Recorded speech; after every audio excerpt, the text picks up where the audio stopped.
But first, here's the main action. Bohs had to wait an extra week to play their first top-flight game in 6 years after last weekend's clash with Longford was postponed.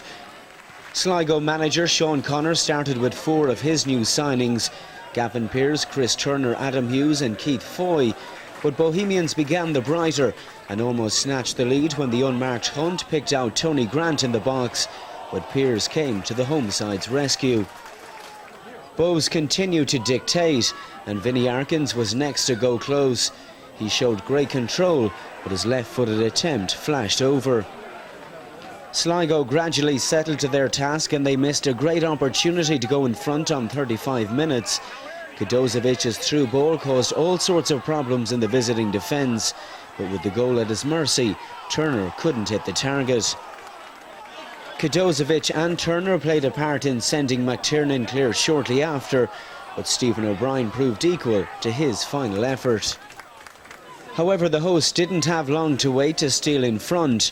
Foy's in-swinging free kick caused consternation in the Bohs defence, and Australian Adam Hughes was on hand to convert at the back post. Chances were at a premium in a dour second period, but player-manager Gareth Farrelly registered the first shot in anger. O'Hara got down well to save. Bohemians enjoyed most of the possession, but Sligo remained defiant in defence, and goalkeeper John O'Hara produced one final act of resistance to deny Irish under-21 international Stephen Ward in the closing stages. A stunning save from the keeper as Sligo held out to take the points. It's a good start. I think we can get better. I think we looked a bit ring rusty. It was our first game. To be honest with you, we've been going a bit stir crazy because we haven't played for 3 weeks. But I think we've battled. We've kept our shape well, and we've adapted well to the Premiership. 2 bad performances this season. Last week, we didn't play against Drogheda. Had the basics there. We worked hard, but we didn't play. Today we tried to play, but they worked hard on us, and they deserve the result. We're looking to get back to winning ways, while Sligo Rovers were protecting a 100% record, even if it was after just 1 game played. On the back of 2 defeats, Derry City hosted a Sligo Rovers side who had beaten Bohemians in their first game back in the top flight, and so went into this match full of confidence. But it was the Candy Stripes who dominated the first half, with Mark Farren having the best chance to open the scoring. He timed his run to perfection to get onto Gary Beckett's through ball, but keeper John O'Hara did enough to force him wide, and he couldn't find a teammate with his cross. Sean Hargan was next to come close for Stephen Kenny's men, and again Beckett was the architect. His perfectly weighted ball found the fullback's run, but again O'Hara kept the tie scoreless. Soon afterwards, the Sligo netminder was at it again. This time it was Patrick McCourt who couldn't get the better of him. It took the visitors a full half hour to register a shot on target, but after a neat turn, Sean Flannery's shot never had the power to trouble David Ford. After the break, Derry continued to press and finally broke through on 48 minutes. McCourt skinned the defence down the left flank, and when he put the ball across the 6-yard box, it was the unfortunate Liam Burns who deflected the ball into his own net. 1 became 2 just 4 minutes later. McCourt's corner was flicked goalwards by Peter Hutton, and Gary Beckett was on hand to steer the ball past O'Hara from close range. And it was game, set and match to Derry with just over 20 minutes left to play. When Michael McNamara left his back pass short, Mark Farren nipped in ahead of John O'Hara, and the keeper, who was already committed to the challenge, took the striker down. A yellow card for O'Hara and a spot kick for Derry. Farren stepped up and did the needful. 3-0 to Derry. To Sligo's credit, they did have the last say. McNamara made up for his earlier mistake by firing past David Ford after Keith Foy's corner wasn't cleared by the Derry defence. 3-1 was how it finished. I think we did reasonably in the first half. I think we rode our luck a lot, and I think Derry were lucky not to come in 1-0 up. So it's a lesson. It's a lesson we have to learn very quickly. It's frustrating for me as a manager to concede soft goals, because we built our success last year on a main defence. We've worked very hard on it this year, and I think conceding goals like that are unacceptable to me as a manager. The players weren't happy about it either, but sometimes you have to take a beating and just move on. Sligo kept a clean sheet last week against Bohemians, and it was 0-0 at half time. But it was important that we didn't get too anxious and that we kept our patience and we kept doing the right things, and we did that, and we reaped the rewards. The Premier Division's new two clashed at Dalymount Park as Dublin City entertained Sligo Rovers. Dermot Keeley sent his side into combat in a 4-5-1 formation, and that extra man in midfield proved the difference in the opening half. Less than 3 minutes in, Damien Brennan registered the first shot in anger, but his strike flashed narrowly over.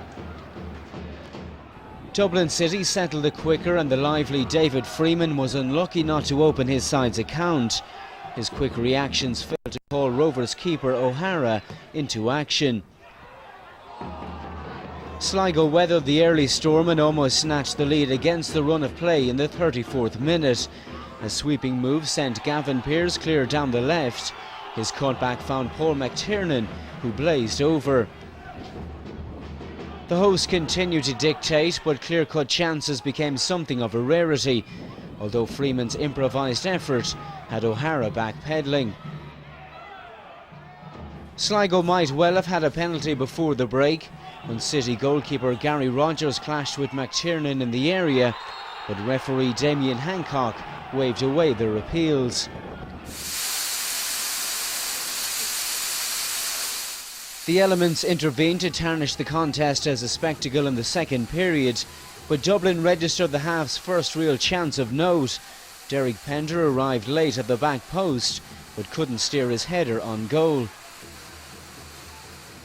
Sligo coped the better in the wet conditions and came closest to taking all 3 points as the contest petered out. The impressive McTiernan again caused the problems, but he headed wide from a Matthew Judge cross. 0-0 was how it finished, and both teams seemed content with the share of the spoils. Conditions were difficult, but we dominated the game. We lack a little bit up front, there's no doubt, but overall, commitment, effort, we passed the ball when we could, done okay, didn't create an awful lot, but I don't think they created anything at all. So overall, you'd like to think you can nick one. You have to be happy. Nice to come back, and play against a former club, and it was a tough game tonight. And I think the draw was a fair result. Dublin City made it very tough for us, likewise us, and it was tough conditions out there. So I think the draw was a fair result. This league is. On Saturday, unbeaten Sligo Rovers entertained bottom of the table Waterford United at the showgrounds.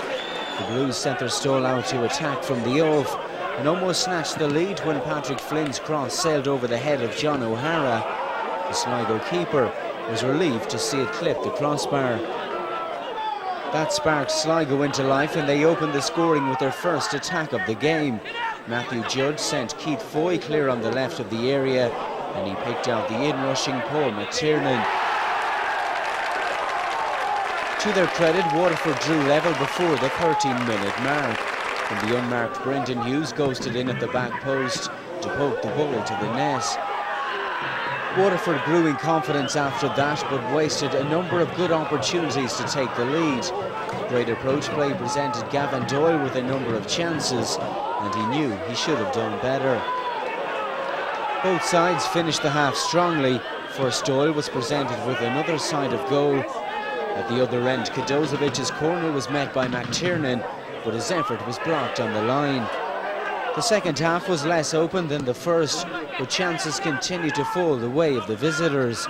James Chambers' fine header was met with an excellent save from O'Hara.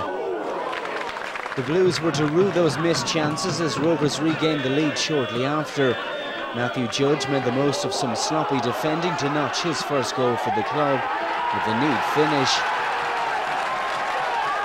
Waterford's heads dropped after that, and the insurance goal arrived with 10 minutes remaining. McCartney and Hughes combined to leave substitute Sean Flannery with the easiest of finishes.